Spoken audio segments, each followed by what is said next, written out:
Buen día. Nosotros somos el equipo número 2 y en esta ocasión trataremos el tema el Dios normativista como una corriente del pensamiento jurídico. Trataremos de responder desde qué aspectos debemos estudiar el derecho, cuál es el origen y hacia dónde se dirige este estudio. Desde la metodología jurídica, el Dios normativista propone que el derecho debe estudiarse como un sistema de normas autónomas, separadas de la moral, la política o cualquier otra ciencia con la que tenga relación. Es decir, el derecho se debe de estudiar desde su naturaleza y desde la pureza de los principios que dan origen al derecho. Acompáñenos a entender cómo el derecho puede explicarse a través de las normas. Empezaremos por la definición. El Dios normativista es una corriente de pensamiento que sostiene que el derecho es exclusivo de la voluntad humana, que crea un sistema de normas para regular la conducta y podamos vivir en sociedad. Desde la metodología jurídica, el derecho no se estudia a partir de hechos sociales o valores morales, sino únicamente el Dios normativismo se estudia a través del deber ser, y este deber ser se refleja en las normas jurídicas que emanan de la voluntad del hombre. Las funciones normativas jurídicas se clasifican en funciones de ordenar, y estas normas son las que imponen alguna obligación. Por ejemplo, todo conductor debe respetar el límite de velocidad. Esto garantiza la disciplina de la sociedad y prevé la conducta social. La otra función son las funciones de facultad, y estas conceden poder jurídico a una autoridad o persona para realizar actos válidos.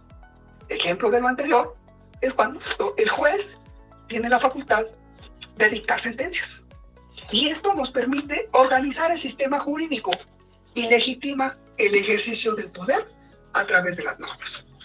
También tenemos las funciones de permitir las consecuencias. Esto es que las personas reconocen los límites y los espacios de libertad que tenemos dentro del orden jurídico.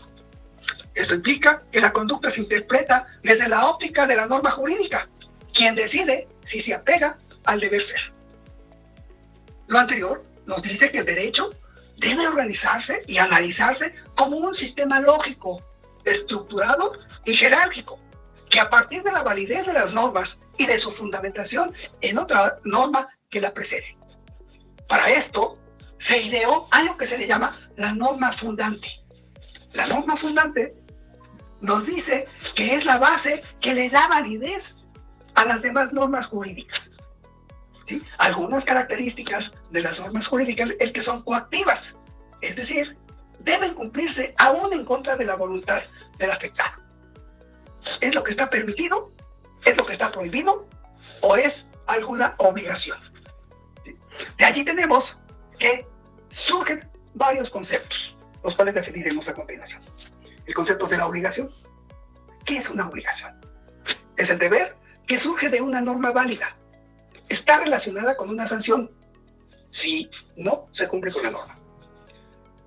El siguiente concepto es la responsabilidad jurídica. Y esta es la consecuencia jurídica cuando alguien incumple con una obligación.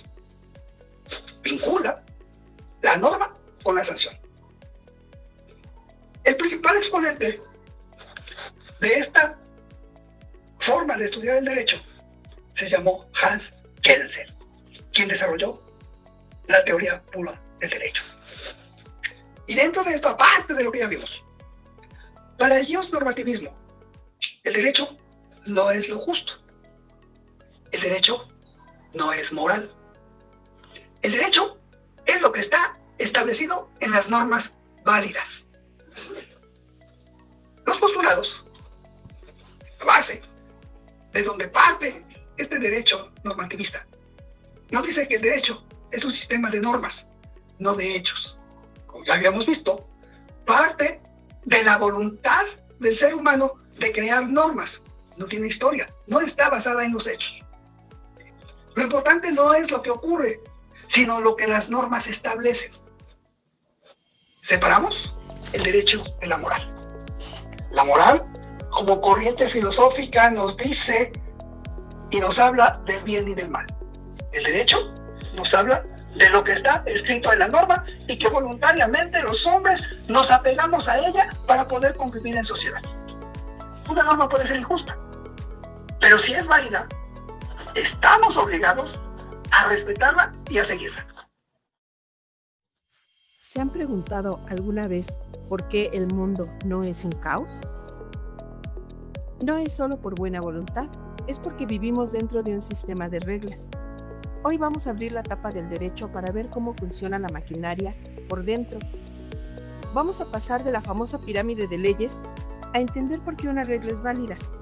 Conoceremos a los influencers históricos que diseñaron este sistema. Prepárense, porque vamos a ver el derecho como si fuera el reglamento de un deporte o el sistema operativo de su computadora. Para entender este sistema, primero debemos ver su forma. Imaginen que el derecho es un edificio de varios pisos, o mejor aún, vamos a imaginar que es un torneo de fútbol. En el penthouse, la Constitución representa ese nivel superior de normas que nadie puede modificar arbitrariamente, igual que el reglamento de la FIFA define la esencia del fútbol. En el caso del deporte, si alguien dijera, ahora se vale usar las manos, estaría rompiendo la regla fundamental que define qué es fútbol y qué no es fútbol. En la política y el derecho pasa lo mismo.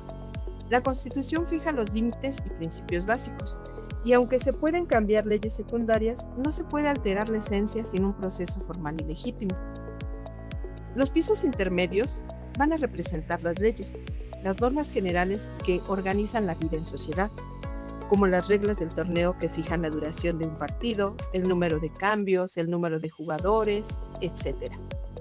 La planta baja de nuestro edificio van a ser los reglamentos y actos, las decisiones inmediatas y concretas, como lo que el árbitro marca en un minuto específico del partido de fútbol.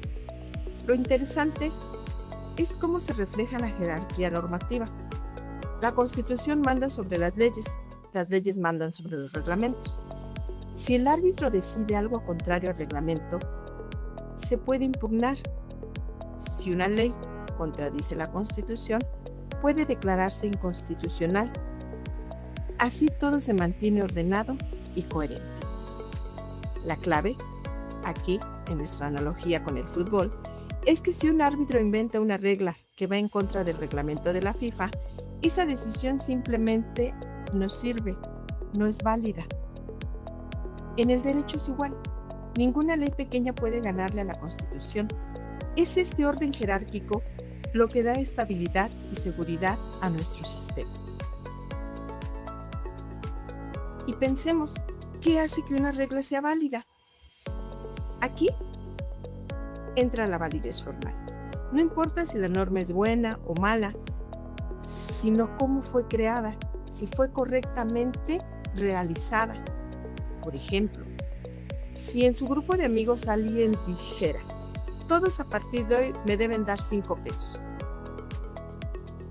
Eso no sería válido, porque no hay ninguna autoridad que así lo establezca. En el derecho pasa lo mismo. Esa norma solo va a valer si la crea la autoridad correcta, siguiendo el procedimiento adecuado. Es así como funciona. Bien, nuestro edificio de orden y validez tiene un gran arquitecto, Hans Kelsen, jurista austriaco.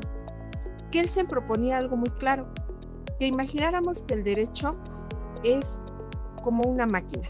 En nuestra analogía, pensemos que es una computadora. El software no piensa si algo es justo o es injusto, simplemente ejecuta instrucciones. Para él, ese código es la pirámide normativa y funciona de la siguiente manera. Si la norma viene de la autoridad correcta y sigue el procedimiento adecuado, entonces es válida y debe aplicarse, sin importar opiniones políticas o religiosas. A esto lo llamó la pureza del derecho. En nuestro ejemplo de fútbol, el reglamento es el que manda y se debe respetar. Si hay un penal durante el juego, este se debe marcar aunque sea a favor del equipo que no le agrade al árbitro. Va a tener que marcarlo y va a tener que cobrarse. En el derecho, para Kelsen, funciona igual, como una maquinaria precisa que aplica normas sin tomar partido. Pero esto genera una duda. ¿Puede entonces el derecho funcionar solo como una máquina? Aquí entra la teoría de Herbert Hart, filósofo del derecho, con su postulado de las reglas primarias y secundarias. Herbert Hart dijo: el sistema necesita algo más,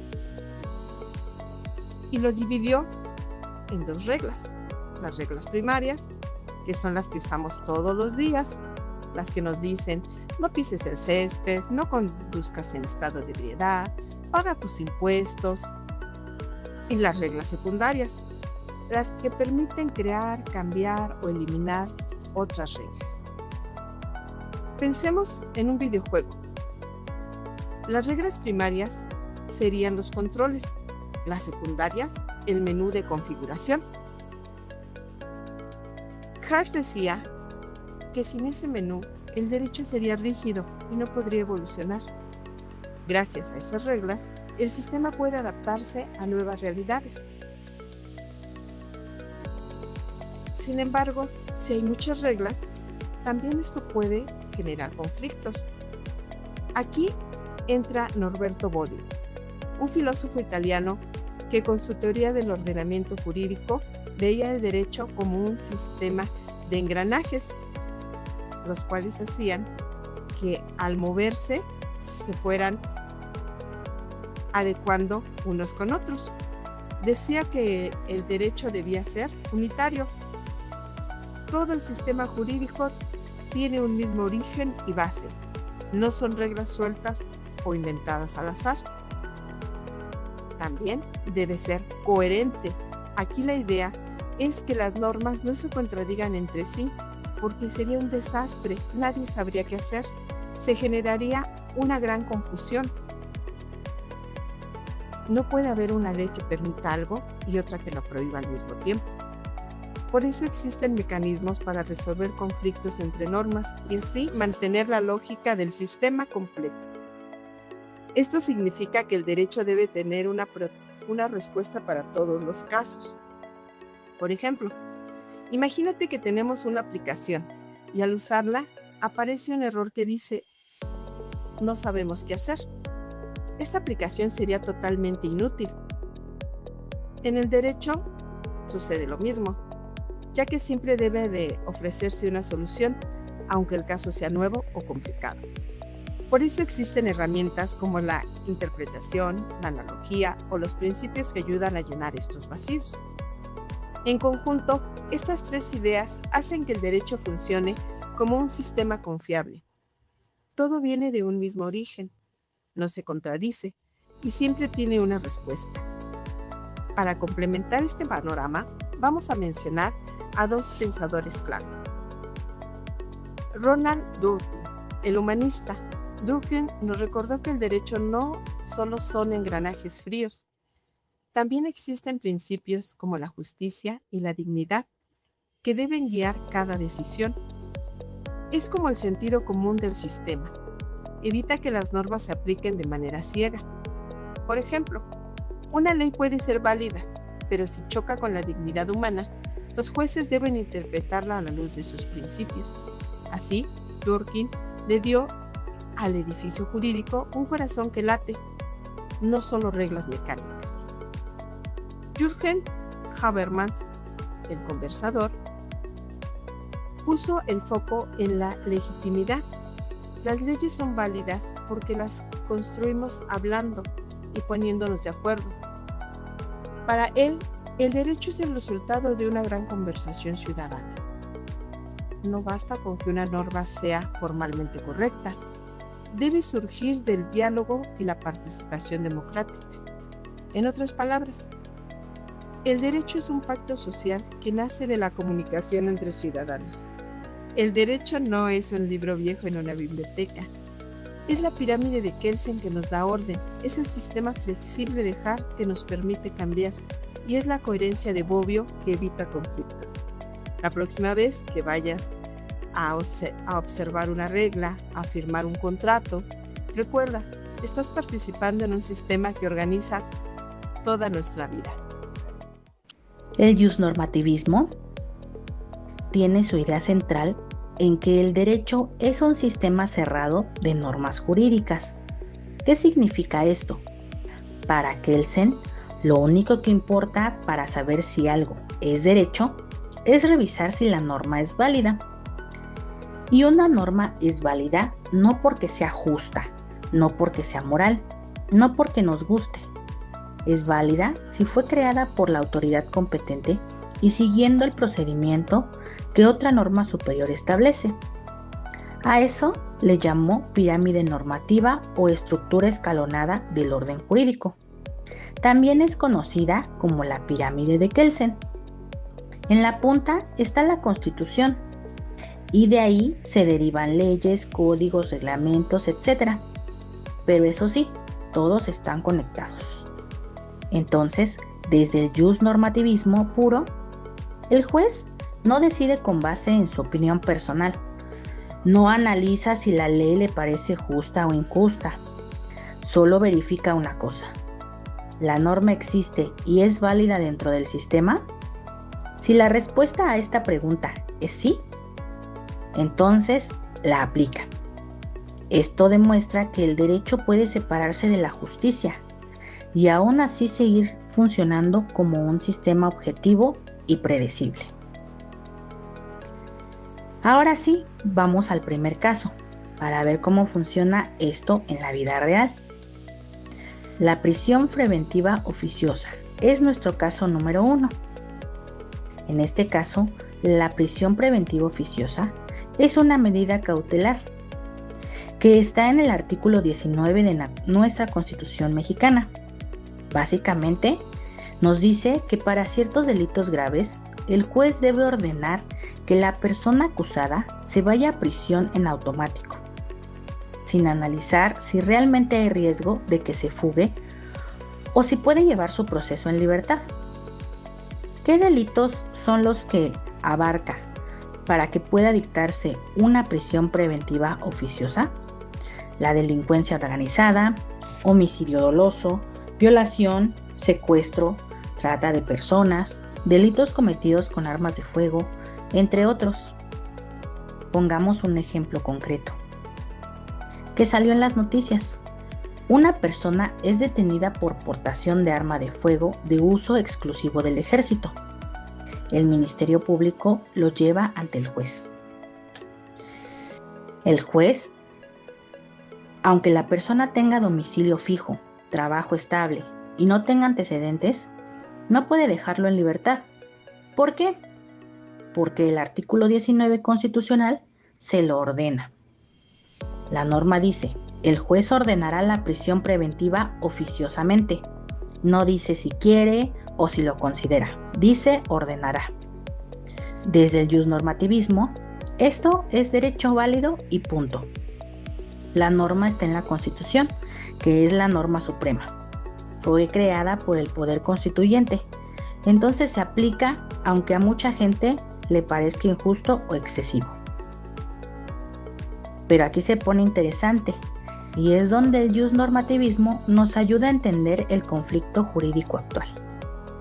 México, como Estado, también firmó tratados internacionales de derechos humanos.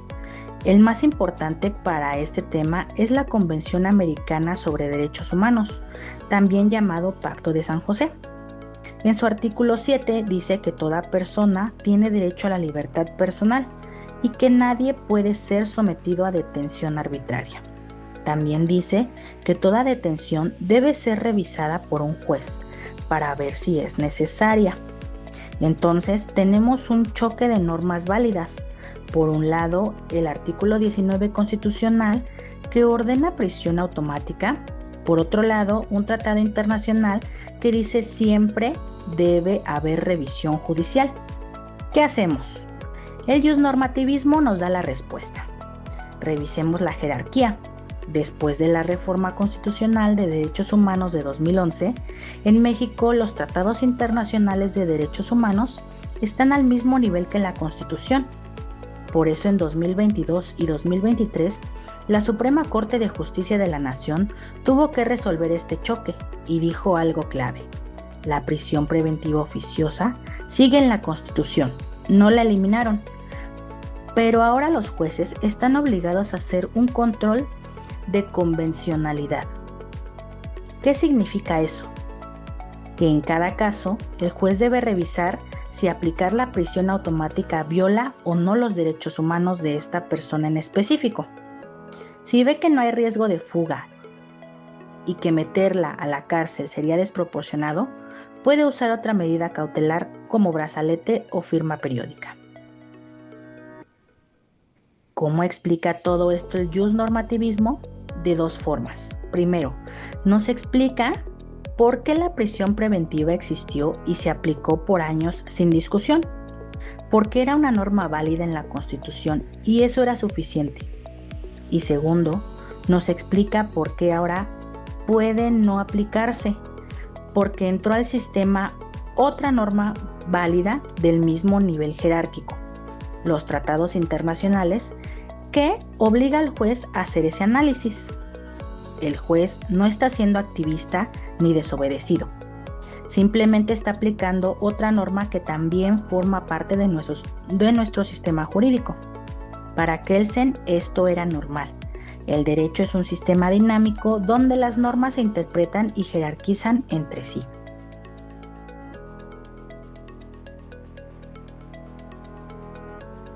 ¿Qué es la prisión preventiva oficiosa? Se trata de un mecanismo que busca encarcelar al acusado durante su proceso hasta que un juez dicte sentencia. Esto para evitar que huya, que obstaculice la investigación o bien que agreda a las víctimas.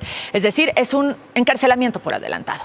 En muchos de los casos, los acusados pueden pasar años, así sucede de hecho, sin recibir una sentencia viviendo en la cárcel. ¿Qué delitos ameritan prisión preventiva oficiosa? ¿Abuso o violencia sexual contra menores? ¿Delincuencia organizada? Homicidio doloso, feminicidio, violación, secuestro, trata de personas, uso de programas sociales con fines electorales, robo al transporte de carga en cualquiera de sus modalidades, delitos en materia de hidrocarburos, petrolíferos o petroquímicos y también desaparición forzada de personas. Además, los delitos cometidos con medios violentos como armas y explosivos. Y en materia de armas de fuego y explosivos de uso exclusivo del Ejército, la Armada y la Fuerza Aérea. Ahora vamos al siguiente caso. El caso número 2 sería algo más cotidiano, que es la multa de tránsito. Ahora veamos un ejemplo clarísimo. Imaginemos que una persona va manejando a las 3 de la mañana. La calle está completamente sola. Llega a un semáforo rojo. Se detiene. Ve que no viene nadie en kilómetros y se lo pasa. Una patrulla o una fotomulta lo detecta. Días después le llega una multa a su casa por 20 UMAS. La persona se molesta y dice, pero si no había nadie, no puse en riesgo a nadie. Tenía prisa porque mi hijo estaba enfermo. Y va a impugnar la multa y le dice al juez cívico o al agente de tránsito, oiga, entiéndame, fue una emergencia. ¿Qué va a pasar aquí? ¿Le van a confirmar la multa o se la van a condonar? ¿Por qué? Aquí el jus-normativismo es clarísimo. El Reglamento de Tránsito de la Ciudad de México, en su artículo 11, dice textual: los conductores de vehículos deberán respetar la luz roja del semáforo. Y en el apartado de sanciones dice que la violación a esta disposición se castiga con una multa de 10 a 20 veces la UMA. La norma no dice, a menos que sea de noche, no dice, a menos que tengas una emergencia, no dice, a menos que no haya riesgo. La norma establece un supuesto de hecho, pasarse el alto y una consecuencia jurídica, que es una multa. El agente de tránsito y el juez no analizan su intención, no analizan si eres buena persona, solo verifican el hecho. ¿Te pasaste el alto? Sí. ¿Hay evidencia? Sí. Entonces se aplica la consecuencia que la norma ya establece.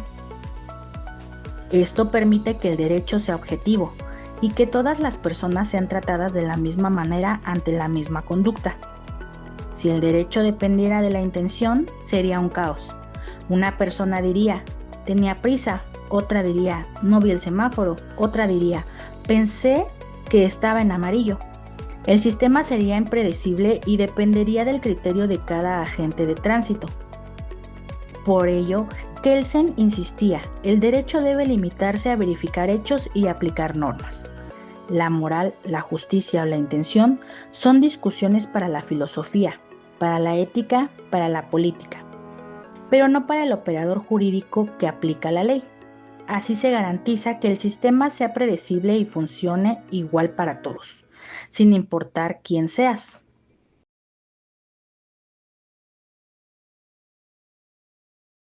Recuerdan que hablamos de las actualizaciones al reglamento de tránsito para motocicletas aquí en la Ciudad de México. Estos ajustes iniciaron ayer, 24 de septiembre. Y bueno, pues salimos a la calle a ver cuánto nos va a costar portarnos mal en la motocicleta. Vean. Ah, caray. Muy buenas tardes, caballero. Oficial, ¿qué dice? Inspector jefe García Pérez Lugo Eduardo. ¿Cómo viene circulando así? ¿Qué tiene? Detenga la marcha de su vehículo y le explico, por favor. Ah, caray. ¿Qué habrá pasado? Traigo mis lentes. El casco me cubre bien el codo. Ah, la ciclovía. ¿Qué tal digo que trabajo en la tele?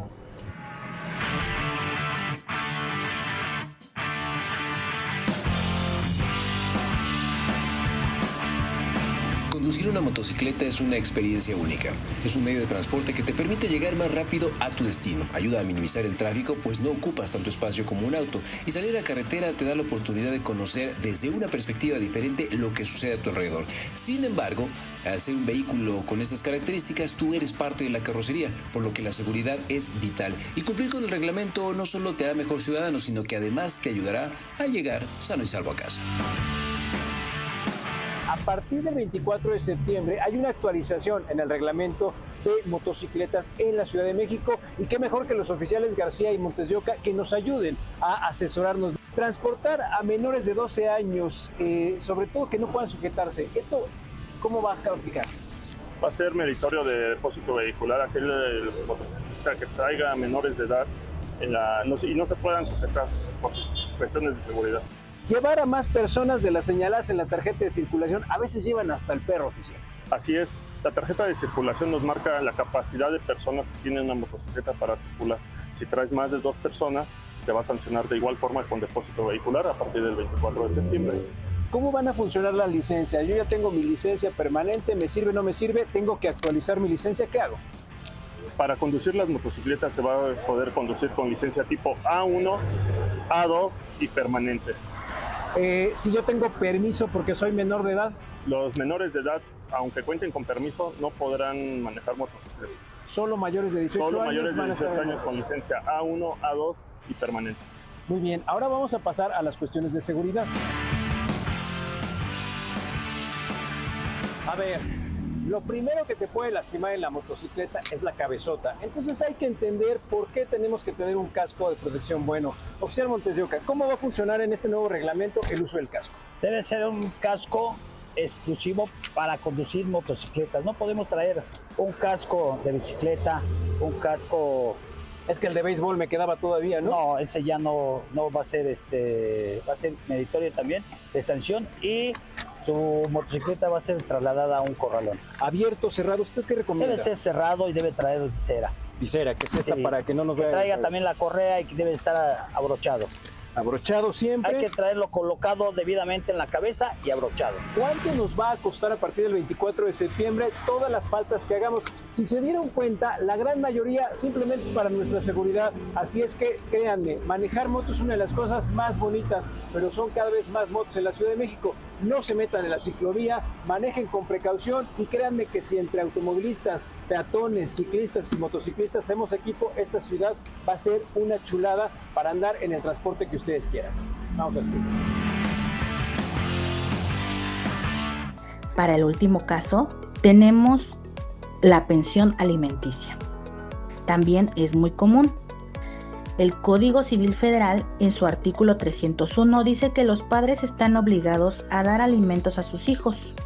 Y alimentos es el derecho no solo a comida. La ley especifica que incluye sustento, habitación, vestido, atención médica, educación y esparcimiento. ¿Qué pasa en la vida real? Muchas veces, después de un divorcio o separación, el padre o la madre que no tiene la custodia deja de dar dinero. Pongamos un ejemplo. Un padre deja de depositar la pensión y dice que me quedé sin trabajo. O es que mi expareja no me deja ver a mis hijos. O es que no me nace darle dinero. La madre va al juzgado familiar e inicia un incidente de incumplimiento de pensión alimenticia.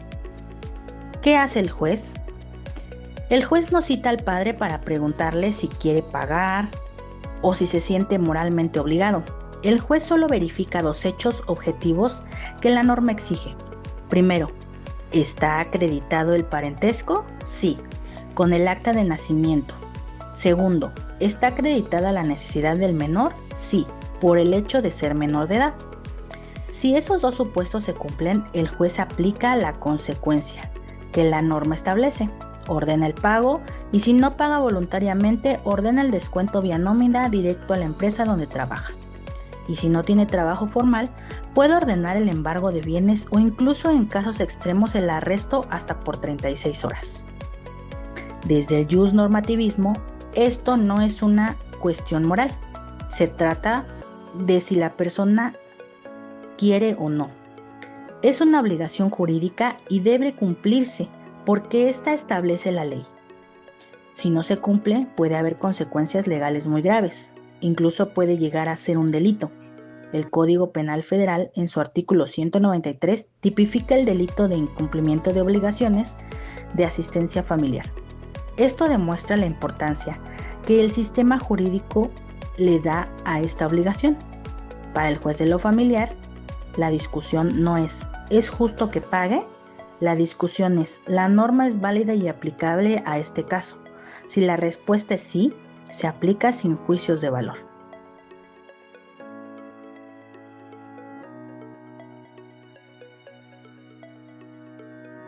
Con sus obligaciones familiares y no pagar la pensión alimenticia de su hija durante varios años, Julián N., de 38, fue vinculado a proceso y puesto en prisión preventiva. La Fiscalía General de Justicia del Estado indicó que la carpeta de investigación establece que el sujeto fue acusado por la madre de su hija de 16 años de edad tras no pagar la manutención de la menor durante 10 años en hechos ocurridos en Empalme. Al incumplir con su deber legal, fue vinculado a proceso y puesto en prisión preventiva justificada a fin de garantizar que el imputado comparezca en las siguientes fases del proceso.